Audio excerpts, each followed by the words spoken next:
This is the second in our series of video lectures on the book of Esther. And in this lecture, we will begin going through the book, beginning with chapter 1, verse 1. In the first chapter, the opening chapter sets the scene and it shows the issue of the king's deposing Queen Vashti, which ultimately leads to Esther becoming the new queen. So, chapter 1, verses 1 through 4 state, and by the way, I'm using the New American Standard Bible as the translation. So, chapter 1, verses 1 through 4 say this. Now it took place in the days of Ahasuerus, the Ahasuerus who reigned from India to Ethiopia over 127 provinces. In those days, as King Ahasuerus sat on his royal throne, which was at the citadel in Susa, in the 3rd year of his reign he gave a banquet for all his princes and attendants, the army officers of Persia and Media, the nobles and the princes of his provinces being in his presence. And he displayed the riches of his royal glory and the splendor of his great majesty for many days, 180 days. Now, assuming that, as most historians agree, Ahasuerus was also known as Xerxes I, that would mean that he was the grandson of Cyrus the Great and the son of Darius I. Now, in 538 BC, Cyrus had authorized the Jews to return to Israel from their exile in Babylon and to rebuild the temple. We see that in the book of Ezra, chapter 1. Darius reauthorized the building of the temple after it had been stopped. We learned that from Ezra chapters 4 through 6. Now, King Xerxes, or Ahasuerus, his power was immense. I mean, the Persian Empire was the largest empire of its day, and as it indicated, 127 provinces stretching from India to Ethiopia. And his power is indicated by the amount of his wealth. It took 180 days to display it, and then, as we will see, his gathering of beautiful young virgins from all over the empire for himself, and then the decree to annihilate all the Jews, and then his decree authorizing the Jews to defend themselves and annihilate their enemies. All these things indicate the immense power and wealth of this man. Now, Susa, by the way, was located in what is now the southern part of Iran, approximately 150 miles or 240 kilometers north of the northwest tip of the Persian Gulf. Now, verses 5 through 8 go on to say this. When these days were completed, the 180 days of showing off his wealth, the king gave a banquet lasting 7 days for all the people who were present in the citadel of Susa, from the greatest to the least, in the court of the garden of the king's palace. There were hangings of fine white and violet linen, held by cords of fine purple linen on silver rings and marble columns, and couches of gold and silver on a mosaic pavement of porphyry, marble, mother of pearl, and precious stones. Drinks were served in golden vessels of various kinds, and the royal wine was plentiful according to the king's bounty. The drinking was done according to the law. There was no compulsion, for so the king had given orders to each official of his household that he should do according to the desires of each person. Now, there is some question as to whether or not the banquet referred to in verse 5 is the same as the banquet referred to in verse 3, or was a separate banquet. Now, the word for banquet in both verses 3 and 5, in Hebrew, it's the same word. But in the Greek, in the Septuagint, the Greek translation of the Old Testament, different Greek words are used for the two references to banquet in verses 3 and 5. The Greek word in Esther chapter 1, verse 3 is doche, a feast. But here in verse 5, it is patos, which signifies basically a drinking party or a carousing, which perfectly fits with the description in Esther chapter 1, verse 8, where it says, drinking was done according to the law, and everyone basically could do what he wanted. Now, if there was only one banquet or feast, then verses 5 through 8 are basically amount to a description of the banquet mentioned in verse 3. If that's the case, then the king would have displayed his wealth for 180 days and then given one feast lasting 7 days.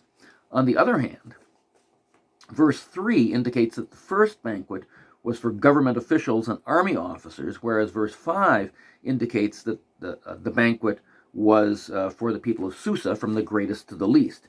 So if there were two banquets, the first may have been for planning military strategy or dealing with other government or military matters. And that makes some sense because historically, King Xerxes personally led the Persian army in the invasion of Greece in 480 BC, the war which he had initial success at the Battle of Thermopylae, but then the Greeks beat him, and so the Persians left in 479 to 478. So the first century Jewish historian Josephus indicates in his account of this that there were, in fact, two banquets, the first one being for Persian government officials, the second, the week-long feast for representatives of the nations who were in Susa. Now, chapter 1, verse 9 goes on to say, Queen Vashti also gave a banquet for the women in the palace, which belonged to King Ahasuerus. Now, Persian custom did not require that men and women celebrate separately. Now, so it's not entirely clear why Queen Vashti and the women had a separate banquet. It may be that they felt uncomfortable in the presence of a large number of drunken men, and that actually is indicated in verse 10, which we'll get to in a minute. The reason why the king called Vashti, namely, to come to his banquet to display her beauty to the people and to the princes. Now, so that leads us to verses 10 through 12, which say, on the seventh day, when the heart of the king was merry with wine, he commanded Mehuman, Biztha, Harbona, Bigtha, Abagtha, Zethar, and Carcass, the 7 eunuchs who served in the presence of King Ahasuerus, to bring Queen Vashti before the king with her royal crown, in order to display her beauty to the people and the princes, for she was beautiful. But Queen Vashti refused to come to the king's at the king's command, delivered by the eunuchs. Then the king became very angry, and his wrath burned within him. Now, the king's decision to command Queen Vashti to come and show off her beauty appears to have been a rash decision while he was drunk. It says in verse 10, he was merry with wine. Now, according to the Encyclopedia Iranica, his command to bring Vashti to the banquet was also contrary to Persian law, because it was unlawful on pain of death for anyone but the king, close relatives, and eunuchs to see the royal wives or concubines. But he wanted to display her beauty just like he had shown the rest of his wealth. And in fact, some Jewish sources interpret the king's order to Vashti to mean that she was to appear in the nude except for her royal crown. So, I mean, if that's so, one can certainly understand why Vashti refused to come and display herself to a whole bunch of drunken men. Now, wine plays a part in this. He was merry with wine, and we're going to see later on wine factoring in. And wine had been a part of Persian culture for thousands of years. And in fact, one of the world's earliest artifacts known about winemaking originated in ancient Persia. Now, interestingly enough, the king's decision was somewhat in keeping with Persian culture, because ancient Greek historian Herodotus reports that it was the custom of the Persians to propose or to deliberate about matters when they were drunk. And then, whatever they decided to do, they'd reconsider the matter the next day when they'd sobered up. Or, on the other hand, they would deliberate matters when sober, and then they would reconsider the same thing when they were drunk. And if what they decided when they were drunk and sober was the same, they'd do it. If they differed, then they wouldn't. Now, but here, of course, the king decided, evidently while he was drunk, he did not wait then another day to think the matter over when he was sober. And his becoming very angry also is in keeping with what we know of Xerxes, because when he invaded Greece, his men had constructed a bridge across the Hellespont, but a storm destroyed the bridge. And Herodotus reports that when Xerxes heard of this, he became very angry, and he commanded that his soldiers whip the Hellespont with 300 lashes, and then a pair of fetters or chains be thrown into the sea as a sign of his anger at the sea. And he also had the guys who constructed the bridge executed. So he's, quite the interesting character. That leads us to verses 13 through 20, which say this: Then the king said to the wise men who understood the times, for it was the custom of the king, so to speak, before all who knew law and justice and were close to him, Karshina, Shethar, Admatha, Tarshish, Meres, Marsena, and Memucan, the 7 princes of Persia and Media, who had access to the king's presence and sat in the first place in the kingdom. According to law, what is to be done with Queen Vashti, because she did not obey the command of King Ahasuerus delivered by the eunuchs? Well, in the presence of the king and the princes, Memucan said, Queen Vashti has wronged not only the king, but also all the princes and all the peoples who are in all the provinces of King Ahasuerus. For the queen's conduct will become known to all the women, causing them to look with contempt on their husbands by saying, King Ahasuerus commanded Queen Vashti to be brought to his presence, but she did not come. This day the ladies of Persia and Media, who have heard of the queen's conduct, will speak in the same way to all the king's princes, and there will be plenty of contempt and anger. If it pleases the king, let a royal edict be issued by him, and let it be written in the laws of Persia and Media, so that it cannot be repealed, that Vashti may no longer come into the presence of King Ahasuerus, and let the king give her royal position to another who is more worthy than she. When the king's edict, which he will make, is heard throughout all of his kingdom, great as it is, then all women will give honor to their husbands, great and small. Now, the reference in verse 13 to men who understood the times suggests that they probably were astrologers. And the 7 princes or counselors referred to in verse 14 are also referred to in Ezra chapter 7, verse 14. And the fact that the laws of Media and Persia could not be repealed is corroborated not only in Esther chapter 8, verse 8, but also in Daniel 6, verse 8, verse 12, and verse 15. Now, this interchange between the king and Memucan is interesting for at least 2 reasons. First, one scholar points out that it seems that the king made no attempt to ask Vashti why she had not come.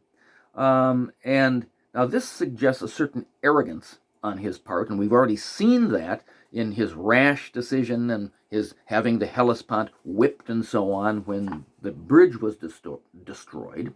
But men need to ask advice from their friends and counselors, and especially from the one closest to them, their wives.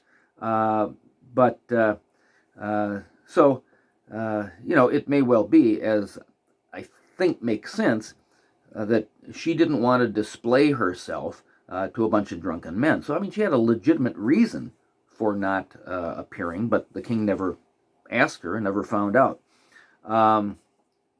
And up until this point, Vashti has always been referred to as Queen Vashti, but now beginning in verse 19 and in all subsequent references to her in the book, she is no longer referred to as Queen, which indicates that from that moment she had been deposed. Now, secondly, Vashti's refusal to obey the king's command was seen by the king's advisors not just as a private or personal insult, but as a matter that went to the heart of all marriages and the relationship between all husbands and wives. And now Memucan viewed Vashti's action as threatening male dominance in marriage, and the resulting edict required all wives throughout the kingdom to honor their husbands. And so that leads us to the last two verses in this chapter, verses 21 and 22, which are the king's proclamation. And they say this: "This word, to have this royal edict, pleased the king and the princes, and the king did as Memucan proposed. So he sent letters to all the king's provinces, to each province according to its script, and to every people according to their language, that every man should be the master in his own house, and the one who speaks in the language of his own people." Now, so again, the king's edict basically required all wives to honor their husbands, and this provides actually some or the basis or background for some of the ironic reversals which take place in this book. One scholar says that turning his personal insecurity into unbendable but completely untenable state policy, he's basically demanding that wives all must obey their husbands throughout the land. Well, this edict is itself inverted or reversed throughout the book of Esther itself, as we see that Zeresh, Haman's wife, commands Haman to erect a scaffold upon which he should hang Mordecai. And Haman is not the one who first thought of that, but he followed the advice of his wife. And likewise, Esther herself dictates the terms of her people's deliverance to the king himself. Now, the Persian view of male dominance in marriage is indicated by the Hebrew word for husband in verses 17 and 20. The word is Baal, which means lord or owner, and it's also, of course, the name of the Canaanite deity Baal. Now, the idea of the husband's dominance is reinforced in verse 22 of the king's edict, where he refers to the husband as the master of his house. Now, this is considerably different from the biblical view of the relationship between husbands and wives. God ordained marriage when he created Adam and Eve, and he said that the two would become one flesh. Now, God made Eve from Adam's own substance, from his side, from his own body. And so, in other words, she's not the same as an animal. She is substantively identical with Adam, the same substance. Now, this implies that she, Eve, and of course, by extension, all wives, are not to be identified with the animal world. They're fully human. She's not to be a beast of burden, despite many cultures that basically treat women as animals and beasts of burden. And thirdly, she should not be beaten, either physically or verbally. Instead, as Paul says in Ephesians 5, husbands ought to love their wives as their own bodies. He who loves his own wife loves himself. For no one ever hated his own flesh, but nourishes and cherishes it, just as Christ also does the church. People don't beat themselves, and since husbands and wives are to be one flesh, husbands should not beat wives. As somebody once wisely said, the woman was not made from man's head to rule over him, or from his feet to be crushed by him, but from his side to complement him as an equal partner, but with a different role. Now, males and females equally bear the image of God. Genesis 1 verse 26 says, let us make man in our image according to our likeness. Now, the basic word for man, Adam, in Genesis 1 verse 26, is the collective, mankind, or people, which includes both males and females. And this is clear from the next clause, which says, and let them rule over the creation, Genesis 1 verse 27. And then it goes on to say, and God created man, Adam, in his own image. In the image of God, he created him, male and female, he created them. And in Genesis 1 verse 28, God blessed them, the man and the woman, equally, and he spoke to them. And in Genesis 1 verse 29, when God says, I have given you every plant yielding seed, the you is plural, not singular. And so, in other words, men and women together are the image of God. And so mankind's having both a male and female side shows something, in essence, that we are not complete in and of ourselves. We need the other. Just as men need women, so women need men to complement us. Now, it is true, of course, that Ephesians 5, verse 23 says that the husband is the head of the wife. Now, but the biblical view of this is considerably different from the Persian view. Now, although most translations of Ephesians 5, verse 22 say something like, wives, be subject to your own husbands as to the Lord, the words be subject to are not actually in Ephesians 5, verse 22. They are only found in verse 21 of Ephesians 5, which is referring to mutual submission. And that is one of the signs that people are filled with the Holy Spirit. Now, nowhere in Ephesians 5 or elsewhere does the Bible tell husbands to make or force their wives to submit or be subject to them, or even to make sure that the wife submits. A wife's submission is a choice she makes, and ultimately it is an issue between her and God. Paul's instructions to wives to submit to their husbands are instructions to the wife, not to the husband. On the other hand, Ephesians 5 verse 25 instructs husbands to, quote, love your wives just as Christ also loved the church and gave himself up for her, end quote. Now, Christ's love for his wife, the church, is both unique and sacrificial, and it's unlike his love for anything or anyone else. Christ left heaven. He gave up all that he had, and he sacrificed everything, including his life, for the sake of his bride, his wife, the church.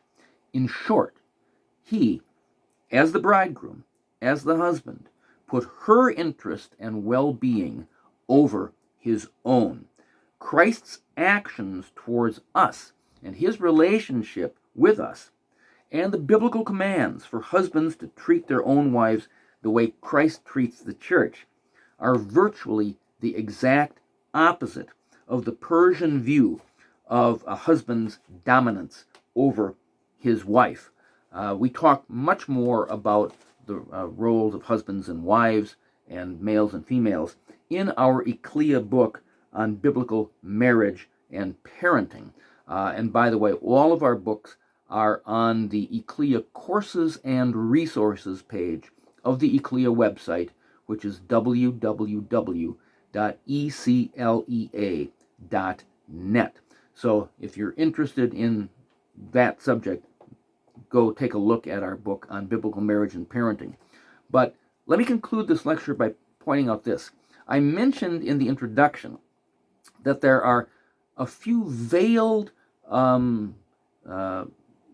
indications or references or foreshadows in the book of Esther to the church and the gospel.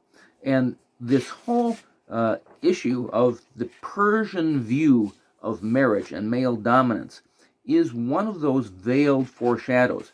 Again, God is not mentioned. Certainly the church and the gospel are not mentioned.